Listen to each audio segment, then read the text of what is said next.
Hello friends, most welcome to join this session.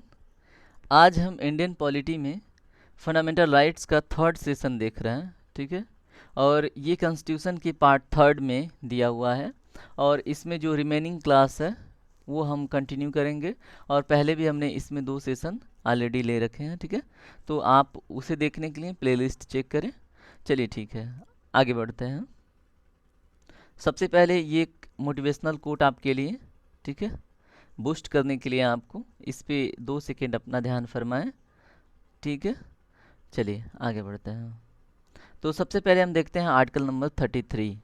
देखिए, इसके पहले जितने भी आर्टिकल 32 तक के प्रोविजंस थे कॉन्स्टिट्यूशन वाले, ठीक है, वो हमने देख लिए हैं डिटेल में। अब देखिए ये सेशन कंप्लीट होगा, इसके जस्ट बाद हम आपको एक एमसीक्यू सेशन प्रोवाइड करेंगे फंडामेंटल राइट बेस्ड, ठीक है। तो तीनों सेशन अटेम्प्ट करने के बाद अगर फंडामेंटल राइट से रिलेटेड आप एमसीक्यू सॉल्व करने में सहज पाते हैं तो मीन्स कि आपका कंप्लीट है, ठीक है, तो आपको दिक्कत नहीं होगी। चलिए आर्टिकल 33 को देखते हैं, इसमें क्या प्रावधान है, ठीक है। तो इसमें दिया गया है कि मतलब इस अनुच्छेद में इस बात पे चर्चा है कि जो आपका मतलब पार्लियामेंट है या सरकार है, ठीक है, वो क्या कर सकती है, जैसे सशस्त्र सीमा बलों पे या आर्मी डिपार्टमेंट पे, ठीक है, उनके अधिकार को ना, जैसे होते हैं ना फंडामेंटल राइट्स, उन पे प्रतिबंध लगा सकती है, ठीक है। जिस वो क्या करने के लिए कि उनको अपने मतलब डिसिप्लिन उनका मेंटेन रखने के लिए। ऐसा नहीं कि वो उनकी भी स्वतंत्रता है, जब चाहे जो करें, ऐसा नहीं है। तो हमारे पुलिस बलों पे, ठीक है, या फिर सशस्त्र बलों पे और अर्धसैनिक बलों या खुफिया एजेंसियों के सदस्यों को जो मौलिक अधिकार दिया गया ना, उस पे प्रहार करने का अधिकार मतलब उसे प्रतिबंधित कर सकती है, ठीक है, कौन? संसद। तो आर्टिकल 33 में यही दिया गया है। वो किस लिए? क्योंकि वो अपने उचित निर्वहन सुनिश्चित किया जा सके, उनका जो ड्यूटी है उसको ढंग से वो कर पाएँ अकॉर्डिंग टू पार्लियामेंट, ठीक है। तो अनुशासन बनाए रखा जा सके इसलिए, ठीक है। और इसमें देखिए जो मार्शल कोर्ट का जो मार्शल लॉ है ना, उसको इसके बाहर रखा गया है, ठीक है। तो ये बात आप याद रखें।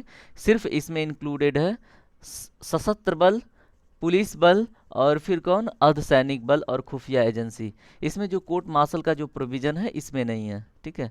और ऐसी कानून बनाने की शक्ति किसके पास है? हमने यहाँ पे देख लिया, संसद के पास है, ठीक है। तो मौलिक अधिकारों के हनन के आधार पर इन कानूनों को किसी भी अदालत में चुनौती नहीं दी जा सकती। जैसे ये जो पुलिस बल हैं, अर्धसैनिक बल हैं, सशस्त्र सीमा के बल हैं, खुफिया एजेंसी वाले, ये जाके डिमांड नहीं कर सकते या फिर जाके सैंक्शन नहीं करवा सकते सुप्रीम कोर्ट से, ठीक है। तो ये प्रावधान दिया गया है आर्टिकल 33 में। मीन्स कि युक्त युक्त प्रतिबंधित है मौलिक अधिकार किनके? जो ये सैनिक बल है, पुलिस बल, अर्धसैनिक बल, खुफिया एजेंसी, ठीक है। किस लिए? डिसिप्लिन मेंटेन रखने के लिए, और वो अपनी ड्यूटी सही से कर पाएँ। कौन करता है? पार्लियामेंट, ठीक है, जिसे संसद बोलते हैं। तो इतना आप याद रखें, आपके क्वेश्चन बन जाएंगे। अब देखिए आर्टिकल 34, देखिए उसमें था कि जो अर्धसैनिक बल है, खुफिया एजेंसी है, सशस्त्र सीमा बल है, पुलिस बल है, उनके मौलिक अधिकारों पे प्रतिबंध लग रहा था।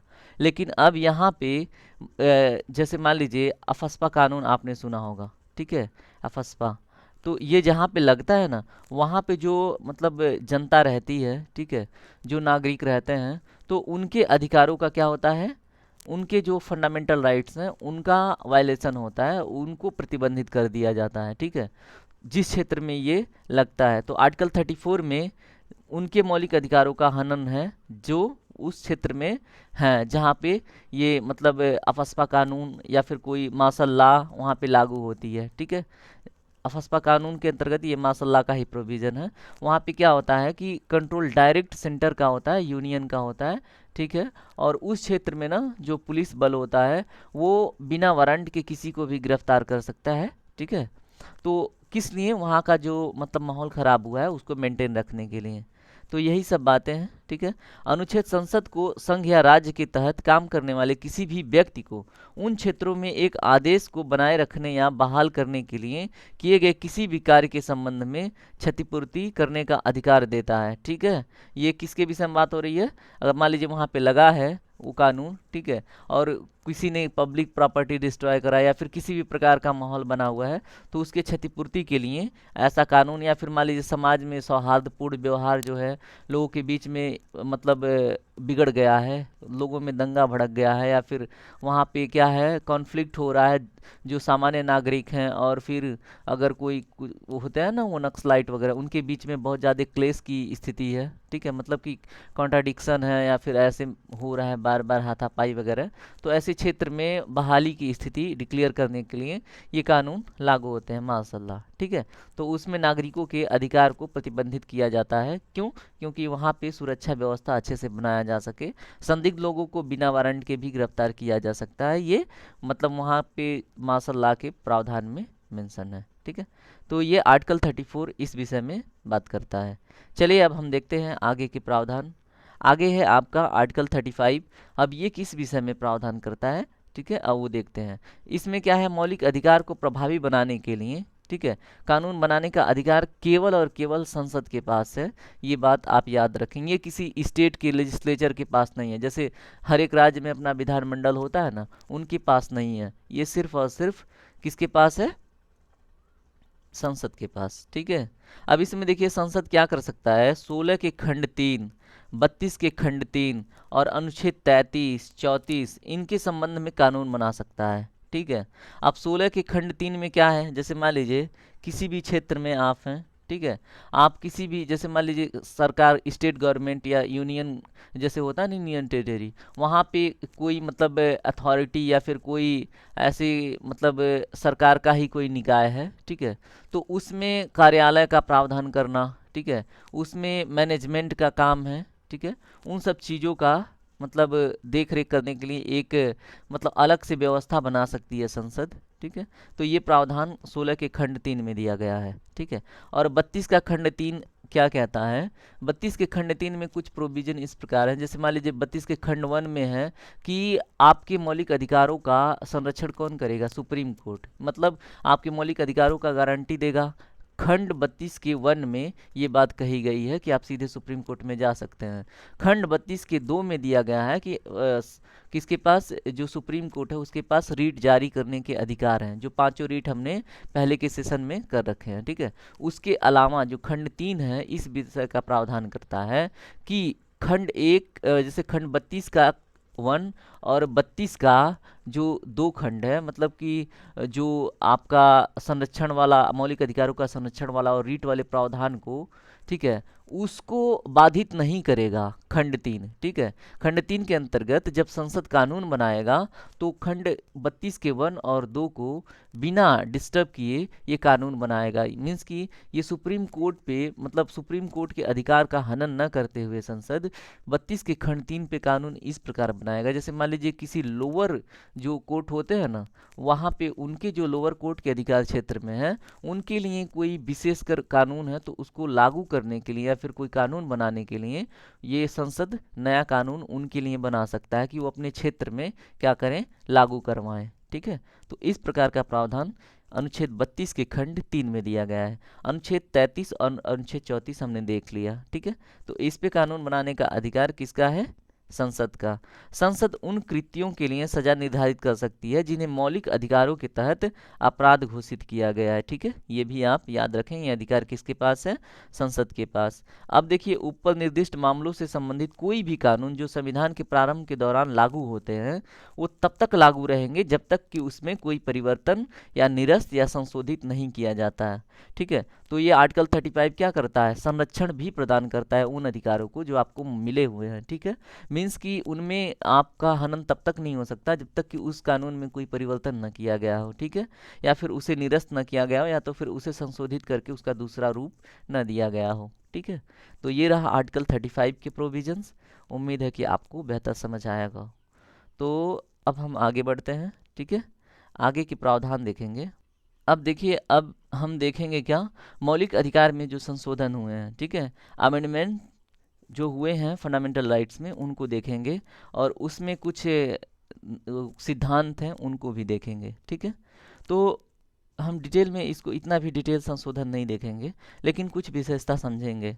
जैसे मौलिक अधिकारों में संशोधन एवं संवैधानिक संशोधन किया जाना चाहिए, इसके लिए जैसे मौलिक अधिकारों से रिलेटेड किसी भी प्रकार का संशोधन हो रहा है, ठीक है, तो आपके दोनों सदनों की सहमति बहुत आवश्यक है। और उसके लिए ना जैसे होता है ना कि मत पड़ता है संशोधन के लिए, तो इसमें विशेष मत की आवश्यकता होती है। देखिए विशेष मत अभी याद रखिए, जब हम मत वाला सेशन देखेंगे कि साधारण मत क्या होता है, विशेष मत क्या होता है, तो हम डिटेल में वो देखेंगे चीज़, ठीक है। तो यहाँ पे सिर्फ इतना याद रखिए कि विशेष मत की आवश्यकता होती है, दोनों सदनों की आवश्यकता होती है, दोनों में मतलब विशेष मत का बहुमत से संशोधन किया जाता है, ठीक है। अब अनुच्छेद 13 का 2 क्या घोषित करता है कि कानून पारित नहीं किया जा सकता जो क्या करे, मूल अधिकारों को छीन लेते हैं, ठीक है।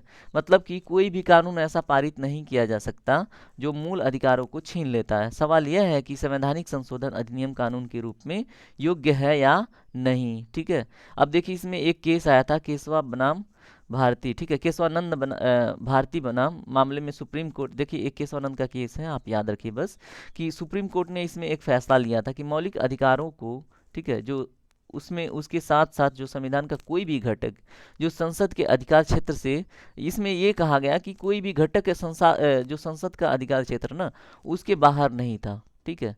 सुप्रीम कोर्ट का जो केशवानंद भारती का केस था, ठीक है, उसमें क्या कहा सुप्रीम कोर्ट ने कि कोई भी संविधान का क्षेत्र उसमें जो दिया गया है वो बाहर नहीं था, लेकिन उसमें जो मौलिक संरचना है जिसे हम क्या बोलते हैं बेसिक स्ट्रक्चर, वो संवैधानिक संशोधन द्वारा भी समाप्त नहीं किया जा सकता था, ठीक है। मीन्स कि 1973 का जो केशवानंद भारती केस आया तो उसमें ये बोला गया जो फंडामेंटल स्ट्रक्चर है कॉन्स्टिट्यूशन का या फंडामेंटल राइट्स का, ठीक है, उसमें कोई परिवर्तन नहीं किया जा सकता, बल्कि सभी क्या किसके क्षेत्र में है, संसद के क्षेत्र में है, उनमें वो संशोधन कर सकता है। और जो बात रही बेसिक स्ट्रक्चर का, तो इसका डिफिनीशन नहीं दिया गया है, इसको समय समय पे सुप्रीम कोर्ट के ऊपर छोड़ दिया गया कि वो डिसाइड करेगा कि बेसिक स्ट्रक्चर एक्चुअल में क्या है, ठीक है।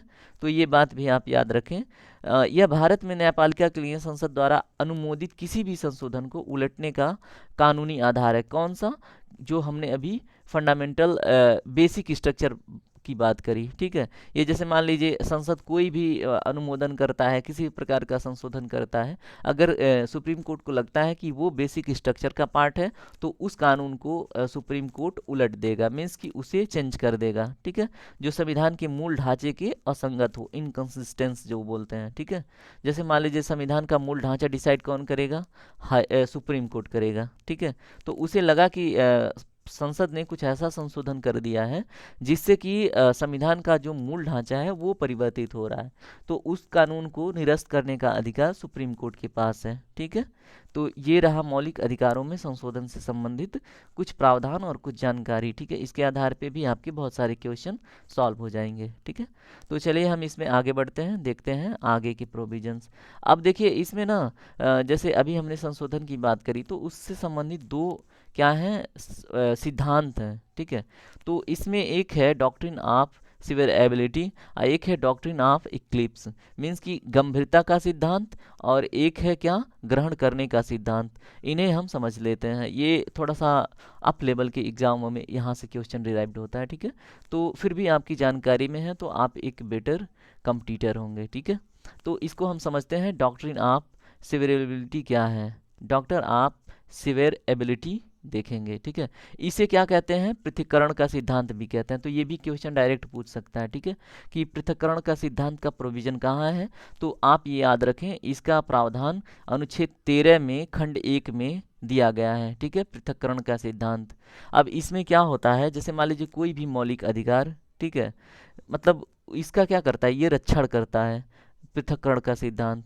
इसमें कहा गया है कि मतलब खंड 1 में कहा गया है जो संविधान लागू होने से पहले भारत में कोई भी कानून जो लागू था, ठीक है, वो इसकी मतलब इसकी जो कंसिस्टेंसी है, जैसे मौलिक अधिकार जो आपका जहाँ तक इसकी सीमा है, ठीक है, और अगर इसके इनकंसिस्टेंस कोई भी पहले से उपस्थित कानून है, इनकंसिस्टेंस बोले तो असंगत, यानी कि मौलिक अधिकारों का क्या करता है, वो वंचन करता है, उस पर प्रतिबंध लगाता है, उनमें कमी करता है, तो वो क्या होगा, निरस्त हो जाएगा। ठीक है, इसका प्रावधान आर्टिकल 13 के खंड 1 में कहा गया है। ठीक है, संविधान के लागू होने से पहले वाली बात है ये। ठीक है, और वो क्या हो जाएंगे, मतलब उनका प्रभाव निरस्त हो जाएगा। ठीक है, अब इसमें देखिए क्या क्या है, केवल कानून या अधिनियम के प्रावधान जो मौलिक अधिकारों के साथ असंगत हैं, ठीक है, उन्हें गैर कानूनी घोषित किया जाएगा, और इसलिए इसको क्या कहते हैं, पृथक्करणीयता का सिद्धांत। ठीक है, तो ये भी बात आप याद रखिए। ठीक है, तो हमने डॉक्ट्रिन ऑफ सेवरेबिलिटी बोले तो देख लिया, यानी कि गंभीरता का सिद्धांत हमने देख लिया। अब चलिए इसमें हम और आगे बढ़ते हैं और देखते हैं डॉक्ट्रिन ऑफ इक्लिप्स क्या है। ठीक है, अब इसमें देखिए डॉक्ट्रिन ऑफ सेवरेबिलिटी तो हमने देख लिया, अब डॉक्ट्रिन ऑफ इक्लिप्स देखते हैं, जिसे बोलते हैं ग्रहण करने का सिद्धांत।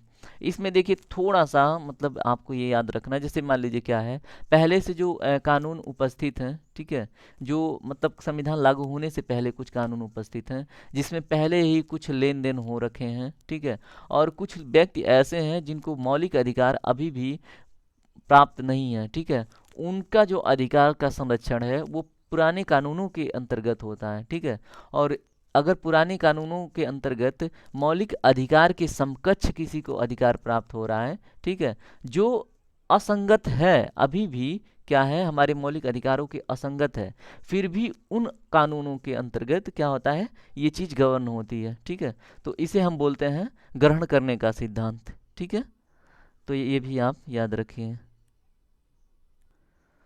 ठीक है, तो हमने डॉक्ट्रिन ऑफ इक्लिप्स समझ लिया है। ठीक है, इसमें प्रावधान वही लिखे गए हैं, तो आप इसे एक बारी खुद पढ़ लीजिएगा। ठीक है, कि ग्रहण करने की अवधारणा इस विचार पर आधारित है कि मौलिक अधिकारों का उल्लंघन करने वाला कानून अमान्य नहीं है। ठीक है, या अभी भी खराब तरीके से है, लेकिन इसे लागू नहीं किया जा सकता है। ठीक है, इसे वैधानिक पुस्तकों से पूरी तरह से अभी हटाया नहीं गया है। जैसे आईपीसी में कुछ सेक्शन ऐसे हैं जो राजद्रोह, जैसे सेक्शन 124A, ऐसे प्रोविजंस कुछ हैं जो अभी भी हटाए नहीं गए हैं, अभी भी कहीं कहीं लगा दिए जाते हैं, जो पूर्ण रूप से नहीं हटाए गए हैं। ठीक है, उस पर बहुत सारे कोर्टों ने प्रतिबंध लगा रखे हैं, लेकिन फिर भी अभी पूरी तरह से उन्हें समाप्त नहीं किया गया है। तो ऐसे सभी ऐतिहासिक मामलों के लिए वो क्या है, मान्य है। जैसे संविधान लागू होने से पहले हुए लेन देन, अभी हमने बात करी थी ना, और उन लोगों के अधिकारों को निर्धारित करने के लिए अभी भी लागू होते हैं जिनके पास संविधान के तहत मौलिक अधिकार नहीं है। देखिए इसमें दिया हुआ है। ठीक है, तो ये चीज़ आप याद रखें कि डॉक्ट्रिन ऑफ सेवरेबिलिटी और डॉक्ट्रिन ऑफ इक्लिप्स में क्या डिफरेंस है। ठीक है, यहाँ तक क्लियर हुआ। अभी देखिए इसमें ग्रहण करने का जो सिद्धांत है, एक केस आई थी, ठीक है, उसे भिकाजी बनाम मध्य प्रदेश के नाम से जानते हैं, यहाँ पे देखिए लिखा हुआ है। इसमें क्या किया गया कि इसमें कहा गया कि राज्य में स्थापित किया गया था ग्रहण करने का सिद्धांत, किसमें, मध्य प्रदेश राज्य में, किसके, भिकाजी बनाम मध्य प्रदेश। ठीक है, तो ये केस भी याद रखिए। इसमें अदालत के अनुसार एक प्रावधान मतलब और ऐड किया गया, उसमें क्या कहा गया कि जो मूल अधिकारों से वंचित है, कौन से, पुराने जो कानून हैं, इसकी व्याख्या के तहत निष्क्रिय रहता है। जैसे मान लीजिए अगर कोई भी पहले का उपस्थित प्रावधान या कानून मूल अधिकार के व्याख्या से वंचित है, ठीक है, मीन्स कि उनमें कोई संलग्नता नहीं है, उसमें समानता नहीं है, ठीक है, अगर वो क्या करें, प्रभाव डालें अभी के जो मौलिक अधिकार हैं, तो वो उनका प्रभाव क्या होगा, निष्क्रिय होगा। ठीक है, तो ये है डॉक्ट्रिन ऑफ इक्लिप्स। इसे ग्रहण करने का सिद्धांत क्यों कहते हैं, ये भी हमने समझ लिया। ठीक है, तो ये हमने देख लिया कि सेवरेबिलिटी और डॉक्ट्रिन ऑफ इक्लिप्स क्या है। ठीक है, ये थोड़ा सा हाइपर मतलब टॉपिक है। ठीक है, तो आगे बढ़ते हैं। देखिए आगे बढ़ते हैं और इसमें आपसे एक रिक्वेस्ट है कि अपना 10 सेकेंड का इन्वेस्टमेंट दें। ठीक है, कमेंट, लाइक, शेयर जो भी है, अगर आपको पसंद आता है सेशन तो अपने दोस्तों से भी जुड़ने के लिए बोलें, और ये हमारे लिए मोटिवेशन का काम करता है। और आज का सेशन यहीं तक। जय हिंद दोस्तों, एंड टेक केयर। पढ़ाई खूब अच्छे से करें। देखिए हम भी स्ट्रगल में हैं, आप भी स्ट्रगल में हैं। आप एक अच्छे स्टूडेंट बनिए और ज्ञान का आदान प्रदान करने से ना ज्ञान बढ़ता है। तो आप या तो लेक्चर को शेयर करें, या तो फिर आपको लगता है कि आप किसी को पढ़ाने में सक्षम हैं तो आप उन्हें मतलब ये नॉलेज शेयर करें। जिससे क्या होगा ना, एक कॉन्फिडेंस बिल्ड होगा। तो एग्ज़ाम टाइम में क्या होता है ना कि हमें टॉपिक थोड़ा सा ये लगता है कि पढ़ा है कि नहीं पढ़ा है, अगर डिस्कस किया होता तो वो 100% श्योरिटी के साथ हम अटेम्प्ट करते हैं क्वेश्चन। तो इस चीज़ का फ़ायदा होता है, ठीक है। तो धन्यवाद दोस्तों, और हमारे मोटिवेशन के लिए इतना तो कर ही देना, सब्सक्राइब कर लेना और शेयर कर देना, ठीक है। एक बार और आपको धन्यवाद, आपका दिन शुभ हो। नेक्स्ट सेक्शन में हम क्या लेके आएंगे, इससे फंडामेंटल राइट से जुड़े हुए एमसीक्यू सेशन, ठीक है। Take care.